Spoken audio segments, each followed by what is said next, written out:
One night, my fraternity brothers goaded me into going to see the movie Halloween.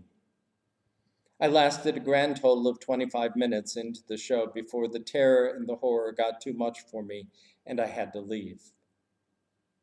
And I spent the rest of the movie in the lobby until they had finished. I also spent the rest of the semester sleeping with my light on, my stereo going, and really getting very little sleep. It wasn't until 40 years later, when I was working on my first book, that I realized why I had such difficulty letting go of that movie. And that was because all of the anxiety, all of the terror, all of the horror, all of the fear, all of that stuff that was stirred up in those first 25 minutes for me was never resolved because I never saw the end of the movie. In fact, to this day, I don't know how the movie ends.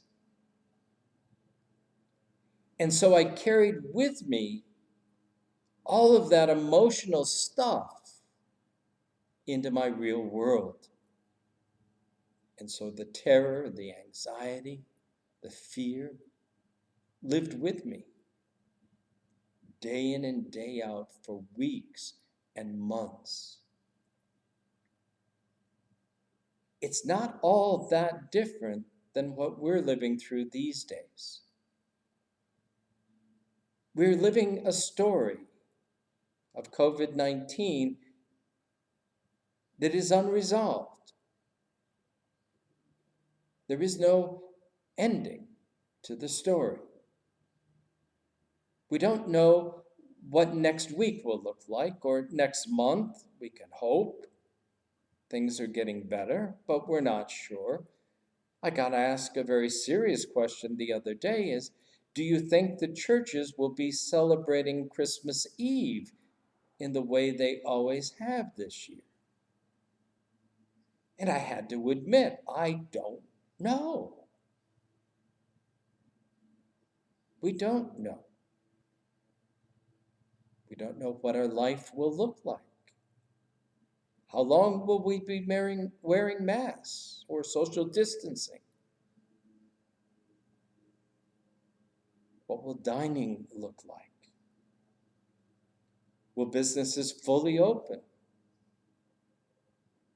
Will we again be able to open our churches freely? We're not sure. And so this anxiety, this emotional stuff, this anger, the frustration, the fear, all of that we're living with in an unresolved state. It's like a low-level fog in our lives. We don't even pay attention to it until it gets triggered by something else. This was something I learned not too long ago. I went to see the movie Gangs of New York in the movie theater. I stayed to the end of the movie. And then I went shopping to get some things for dinner that night. A little old lady cut me off in one of the aisles with her cart. I had to do one of those stop quick. It's not the first time. But what was new was that my first reaction was to take my cart and ram hers and hopefully hurt her. Now, that's not my normal characteristic response. And as I pondered why I responded so violently, I realized that the movie, while I saw the ending, never resolved the anger that it had built. And so I carried that anger with me until that moment when she ticked it off, and then it escalated from being a little upset to wanting to run her over. And so it should not surprise us these days that our reactions are so exaggerated. that the volume of our emotional responses is cranked way up. We shouldn't be surprised that the George Floyd incident erupted into such violence, or that the emotional outpouring of support was so great. It should not surprise us that the political rhetoric has reached new lows,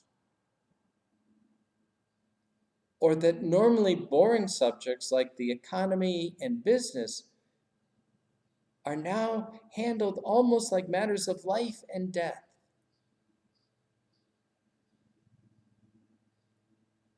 This low-level anxiety that is unresolved permeates everything we do, our thoughts, our emotions, our actions.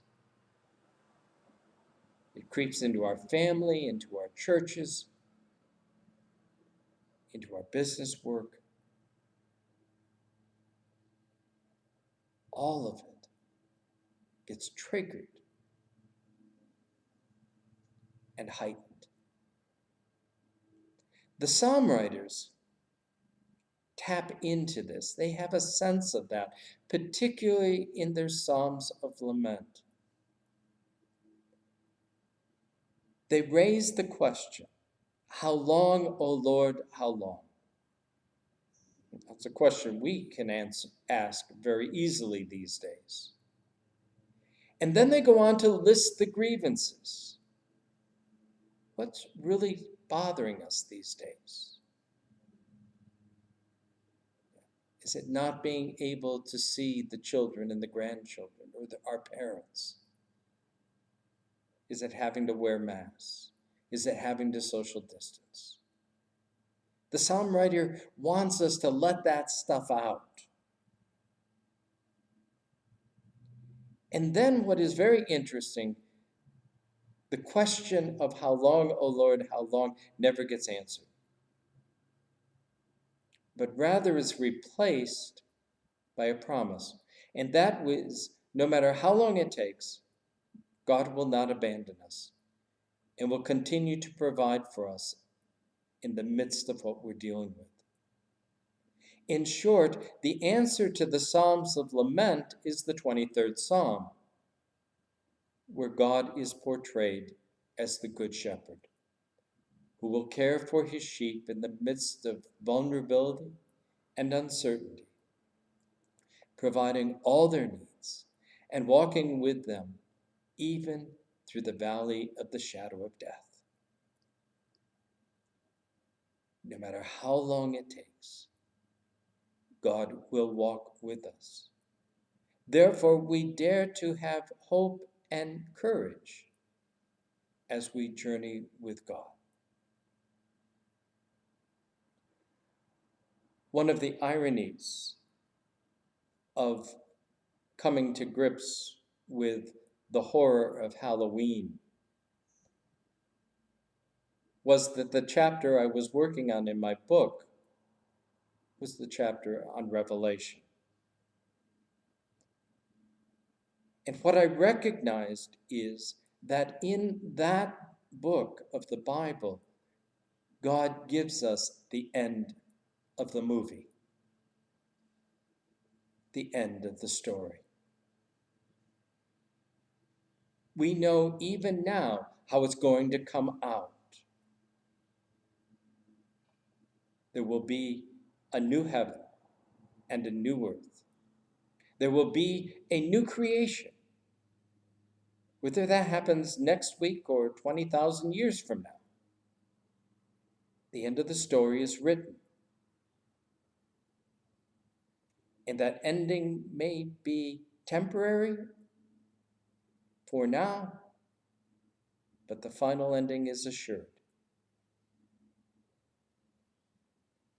This new creation will be of God.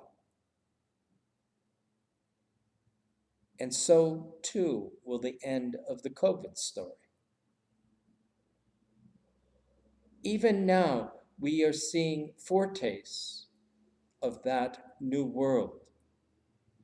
There are things we're discovering about ourselves, about the world around us, about the things we do, about the way we go about our work,